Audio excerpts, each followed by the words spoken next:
अभिवादन काय प्रॉब्लेम आहे रे?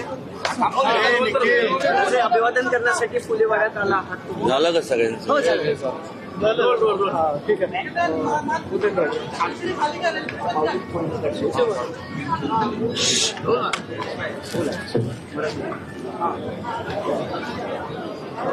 आज महात्मा ज्योतिबा फुलेंची 198वी जयंती आणि त्या जयंतीनिमित्त त्यांना अभिवादन करण्याकरता आवर्जून या ठिकाणी मी उपस्थित राहिलेलो आहे. एकंदरीत पण बारकाईने जर पाहिलं तर छत्रपती शिवाजी महाराजांचे जे विचार होते, सर्व धर्म समभावाचे, समतेचं, त्यांच्या पश्चात ते विचार लोकांपर्यंत पोहोचण्याचं काम अनेक समाज सुधारक ज्याला म्हणतो आपण, रिफॉर्मर म्हणतो, या लोकांनी केलं. त्यापैकी महात्मा ज्योतिबा फुले होते. अत्यंत एक चांगले उद्योजक तर होतेच, इकॉनॉमिस्ट होते, एक विजनरी होते आणि आयुष्यभर कष्ट करून जी संपत्ती जी गोळा केली ती सर्व समाज सुधारण्याच्या कामाकरता त्यांनी ते संपूर्ण खर्च केली, त्याचा उपयोग केला.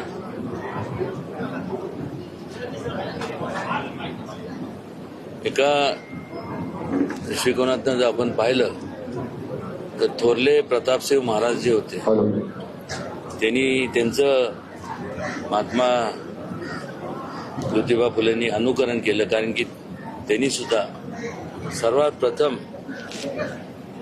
जर स्त्री शिक्षणाचं जर शाळा कोणी चालू केली असावी तर ती थोरले प्रतापसिंह महाराजांनी केली. ती सुद्धा सातारच्या त्यांच्या स्वतःच्या राजवाड्यात केली, ज्या राजवाड्यात कालांतराने ज्यांनी संपूर्ण या देशाचं संविधान लिहिलं,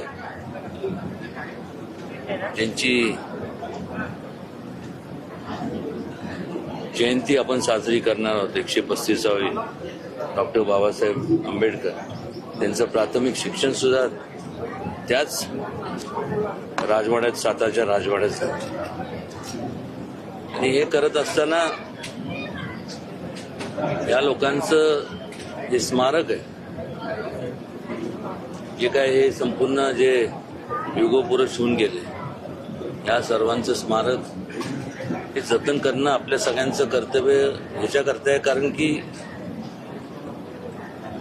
भावी पिढीला ह्याच्यातनं एक प्रकारचं प्रेरणा मिळावी आणि जे विचार या सर्वांचे त्यांचं त्यांनी अनुकरण करून ते सर्व त्यांच्या जीवनात आचरणात त्यांनी आणावं.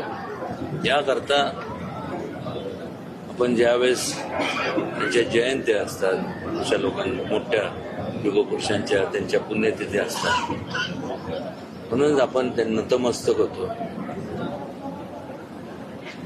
उद्या रायगडावर छत्रपती शिवाजी महाराजांची 345वी पुण्यतिथी. या छत्रपती शिवाजी महाराजांनी खऱ्या अर्थाने म्हणजे स्वतःचं संपूर्ण आयुष्यातले प्रत्येक क्षण हे लोकांकरता, सर्व धर्मभावाची संकल्पना लोकांपर्यंत पोहोचवण्याकरता आणि राज्य कारभारात लोकांचा सहभाग असावा असं जो विचार दिला, आज दुःख वाटतं की एवढं सगळं करून निस्वार्थीपणे त्यांनी आयुष्य वेचलं. मासाहेब जिजाऊ असतील, छत्रपती शिवाजी महाराज असतील, संभाजी महाराज असतील,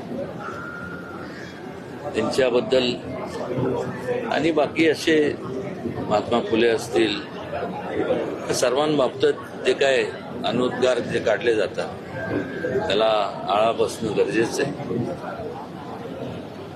कॉग्निझेबल आणि नॉन बेलेबल असा हा कायदा करण्यात यावा अशी माझी या संदर्भात अमित शहाजींची आणि माननीय मुख्यमंत्र्यांशी सुद्धा माझी चर्चा झाली. उद्या ते घोषणा करणार आहेत. ज्या ज्या मागण्या आहेत त्याला कुठल्याही प्रकारची बजेटमध्ये काय प्रोव्हिजन करण्याची आवश्यकता नाहीये. एक म्हणजे कायदा, दुसरं म्हणजे छत्रपती शिवाजी महाराजांचं आदर्श घेऊन थोरले प्रतापसिंह महाराज असतील, शाहू महाराज, राजर्षी शाहू महाराज असतील, महात्मा फुले असतील, त्याचबरोबर बाबासाहेब आंबेडकर असतील, या सर्वांनी त्यांचे विचार नेण्याचं काम जे पुढं केलं. आज यांचे ग्रंथ प्रकाशित होणं गरजेचं होतं, झाले, पण अजून देखील छत्रपती शिवाजी महाराज यांचा शासन मान्य आणि शासनाच्या माध्यमातून ग्रंथ प्रकाशित झाला नाही. त्याचबरोबर सिनेमॅटिक जी लिबर्टी असते, कोणी एखादं स्वतःची कल्पनेतनं एखादी कादंबरी लिहितं आणि त्याचं मग त्याच्यावरती एक पिक्चर बनवतो, तर सिनेमॅटिक लिबर्टीला आळा बस त्याच्यावरती नियंत्रण असण्याकरता एक सेन्सर बोर्ड त्याच्यात इतिहासकार पाहिजेत. हे असावं जेणेकरून जातीमध्ये किंवा कुणामध्ये तेढ निर्माण होऊ नये. त्याचबरोबर रामायण सर्किट जे आहे, बुद्ध सर्किट, त्याचप्रमाणे शेष स्वराज्य सर्किट सुद्धा या ठिकाणी व्हावं अशी माझीच नाही तर प्रत्येकांची, म्हणजे अनेक जे काय छत्रपती शिवाजी महाराजांवरती, संभाजी महाराजांवरती प्रेम करणारे जे लोक आहेत, अशी अनेक लोकांची ती कल्पना आहे. त्याचबरोबर एक national monument, national memorial Chhatrapati Shivaji महाराजचं दिल्लीत व्हावं आणि अरबी मुंबईत देखील या अरबी समुद्रात आदरणीय मोदीजींच्या हस्ते आणि आम्ही सुद्धा त्यावेळेस उपस्थित होतो, या अरबी समुद्रात ते स्मारक व्हावं किंवा त्याचं भूमिपूजन झालं. कदाचित काय एन्व्हायरमेंटचे हे असेल किंवा इकॉलॉजी असेल त्याच्यामुळे तिथं जरी करता येत नसेल तर गव्हर्नर हाऊसची जी जागा आहे ती जवळपास 48 एकर आहे. किती? 48. आणि त्या जागेत व्हावं.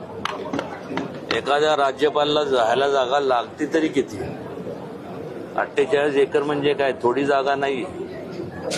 आणि अरबी समुद्राला लागूनच त्या ठिकाणी व्हावं याची सुद्धा संदर्भात मी या दोघांशी, अमित शहाजींशी आणि देवेंद्रजींशी बोलले. त्याची सुद्धा त्यांनी घोषणा करावी. त्याचबरोबर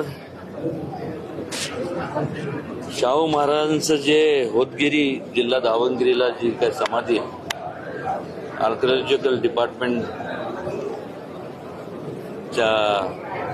तिथं त्यांचं संपूर्ण नियंत्रण आहे. हे जरी असलं तर राजमुद्रा आणि त्याचबरोबर गनिमी कावा, त्याला आपण गुरिल्ला टॅक्टिक्स म्हणतो, त्याचं ही कल्पना शहाजी महाराजांनी त्यावेळेस त्यांची कल्पना होती. त्यांनी शिवाजी महाराजांना प्रोत्साहन दिलं किंवा उत्तेजित केलं की तुम्ही पुढे जावा. तो काळ खडतर काळ होता आणि त्या ठिकाणी सुद्धा महाराष्ट्र शासनाने इथं त्याची समाधी व्यवस्थेसाठी चांगल्या प्रकारे निधी उपलब्ध करून द्यावा. ही जबाबदारी आपल्या सगळ्यांची आहे. कारण हे छत्रपती शिवाजी महाराज यांचं जे राज्य होतं ते इतर राज्य त्या राजाच्या नावाने ओळखलं जात होतं. पण शिवाजी महाराजांचं राज्य हे रयतेचं राज्य म्हणून त्यांच्या राज्याची ओळख होती. संपूर्ण रयतेसाठी संपूर्ण त्यांचा खजिना असेल त्यांचा म्हणण्यापेक्षा लोकांचाच होता. लोकांकरता त्यांनी म्हणजे थोडक्यात आज ज्या लोकशाहीत आपण वावरतोय त्या लोकशाहीचा ढाचाच मुळात छत्रपती शिवाजी महाराजांनी रचला. या सगळ्या मागण्या उद्या तर आम्ही तिथं ऑलरेडी केल्यात, आम्ही त्यांच्यासमोर मांडल्यात आणि ह्याला कुठल्याही पैशाची आवश्यकता नाहीये. म्हणजे बजेट नाही आणि हे नाही ते काय कारण सांगायचं काय कोणी हे नाहीये. कारण की जर खऱ्या अर्थाने ह्या सर्वांना जर शिवाजी महाराजांबद्दल संभाजी महाराजांबद्दल जर मनापासून वाटतं असं मला सुद्धा वाटतं, हे सगळं त्याची घोषणा त्यांनी उद्या करावी. परत तुम्ही उद्या अमित शहाना भेटून काही मागण्या करणार आहात? हेच मागण्या की पण छत्रपती शिवाजी महाराजांबद्दल गेल्या काही काळामध्ये आपण चुकीची वक्तव्य अनेकांकडून झाल्याचं पाहतो. त्याचं कारणच एक आहे ना, त्याबद्दल काही कायदा करावा किंवा शिक्षेची मग त्यांनी केला पाहिजे. आज पण का केला नाही मागच सांगितलं. सगळे तर सज्ञान झालेत ना. असे चित्रपटाचा महाराज तुम्ही विषय काढलात, महात्मा फुलेंवर देखील आज एक चित्रपट प्रदर्शित होणार होता. एक लक्षात घ्या, जे महाराजांना लागू होतं महाराजांपेक्षा तर कोण मोठं नाही. ते सगळे महापुरुषांना ज्यांनी महाराजांच्या विचाराचं अनुकरण केलं त्यांचे विचार जे आचरण आहे सगळ्यांना लागू होतं. कायदा झाला की मग आपोआप सगळं लाईन दोरीत चालतील ना. त्याचा प्रश्न असा होता की जो सिनेमा येतोय तर त्या सिनेमांमधली काही दृश्य कट करण्याचा निर्णय घेण्यात हा मग तेच सेन्सर बोर्ड. मग अशी मी बोललो तुमचं लक्ष नसावं. मग त्याला ते योग्य आहे का असं करणं? तोच प्रश्न तुम्ही 4 वेळा मला विचारताय. सेन्सर बोर्ड त्यांनी इतिहासकारांचं एक सेन्सर बोर्ड निर्माण केलं पाहिजे.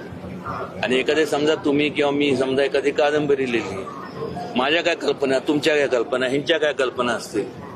प्रत्येक जण तो कादंबरीकार त्याच्या कल्पनेतनं तो लिहितो. कल्पना त्याला ऑथेंटिसिटी काय नसते. मग ती एक सेन्सर बोर्ड इतिहासकारांचं त्यांच्याकडे पाठवा ती तुमची कादंबरी. त्यातनं जे चाट करायचं ते करतील आणि त्यातनं मग तुम्ही परवानगी द्या. दीनानाथ रुग्णालयाच्या महिलेला अजून न्याय मिळालेला नाहीये. दीनानाथ रुग्णालयाची महिला एक लक्षात घ्या की चॅरिटेबल म्हणजे काय, ही शासना सर्व जागा संपूर्ण शासनाची जागा आहे. बरोबर. मला माझ्या अंदाजे किमान 50पेक्षा जास्त चॅरिटेबल हॉस्पिटल असतील मोठमोठे. ते मी छोटे तर सोडून द्या, मोठे चॅरिटी किती करतात. म्हणजे जे खऱ्या अर्थाने गरजू आहेत, चॅरिटी म्हणजे ह्यांना जागा फ्रीमध्ये फुकटात दिली जाते की त्यांच्या त्या जागेच्या माध्यमातून आपलं त्यांना जी दिलेली जागा आहे जी त्यांना एरवी पैसे देऊन विकत घेता आली नसते, ऐन मोक्यावरची जागा, तर त्यांनी जे गरजू लोक आहेत त्यांना फ्रीमध्ये त्यांचं मेडिकल ट्रीटमेंट करावी. असं कोणी करत नाही.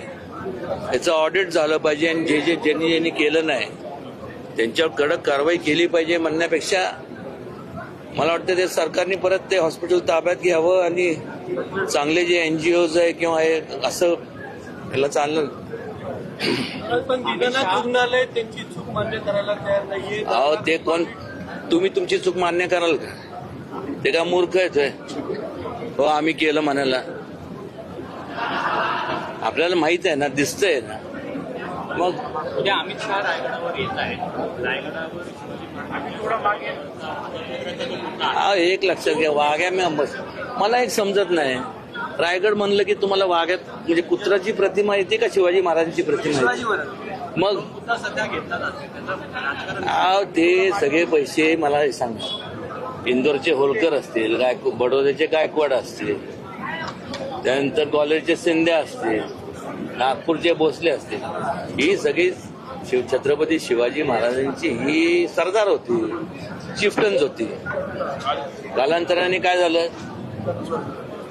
काय तो भाग वेगळा आहे, ही वस्तुस्थिती नाकारता येत नाही ना.